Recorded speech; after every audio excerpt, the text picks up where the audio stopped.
আপনারা দেখতে পাচ্ছেন আমি আবার চলে এসেছি সূর্যমুখী ফুলের ভিডিও নিয়ে। আজকে আমরা সূর্যমুখীর ব্যাপারে বলবো। আপনারা তো জানেন যে সূর্যমুখী ফুল সূর্যের দিকে তাকিয়ে থাকে বলেই আমরা জানি, কিন্তু আদতে সে সূর্যের দিকে তাকিয়ে থাকে না। আপনারা যেদিক ডাইরেকশনে রাখবেন শুধু আকাশের দিকে তাকিয়ে থাকে বলেই আমি বক্তব্য করব। আজকের ভিডিওটা বেশি বড় করব না, কারণ আপনারা যদি বড় ভিডিও চান তাহলে আমার ইউটিউবে 50 সাবস্ক্রাইবার পুরো করে দিতে হবে, ঠিক আছে? ফার্স্টে আমি আবার গাছগুলোকে দেখিয়ে দিই।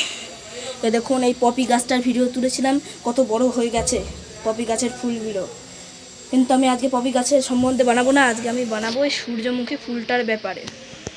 সূর্যমুখী ফুলের ব্যাপারে আমি আপনাদের 5টা টিপস দিতে পারি, এর থেকে বেশি টিপস আমি দিতে পারবো না এই ভিডিওতে, কারণ আপনি আমার ভিডিওতে বেশি রেসপন্স করছেন না।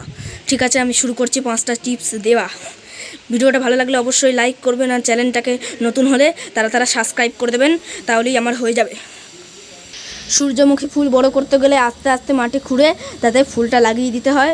আপনাদের মাটিতে দেখানোর চেষ্টা করছি। এই দেখুন, এটা হচ্ছে মাটি, মাটিতে সুন্দর করে পুঁতে দেওয়া হয়েছে এই ফুলটা। প্রথম টিপস, ফার্স্ট আপনাকে এনপিকে সার এই গাছে ব্যবহার করতে হবে। এনপিকে সার এই গাছের পক্ষে খুবই উপকারী। সেকেন্ড টিপস, এই গাছে বেশি জল দেওয়া চলবে না, এই গাছে অল্প অল্প জল দিতে হবে চারা পোতার সঙ্গে। এবং তৃতীয় টিপস, এই গাছটাকে রোদে রাখতে হবে, নইলে গাছের মরে যাবে। এবং চতুর্থ টিপ হচ্ছে, এই গাছটাকে খুবই যত্নে রাখতে হবে। আর পঞ্চম টিপস হচ্ছে আপনাদের জন্য সবথেকে বিশেষ টিপস, যে এই গাছে আপনারা কখনো পোকা হতে দেবেন না। পোকা হওয়ার জন্য না হতে দেওয়ার জন্য আপনাদের রাসায়নিক সার ব্যবহার করতে হবে, আর সেটা ব্যবহার করে গাছে দিতে হবে, তাহলেই আপনার গাছের ফলন ভালো হবে।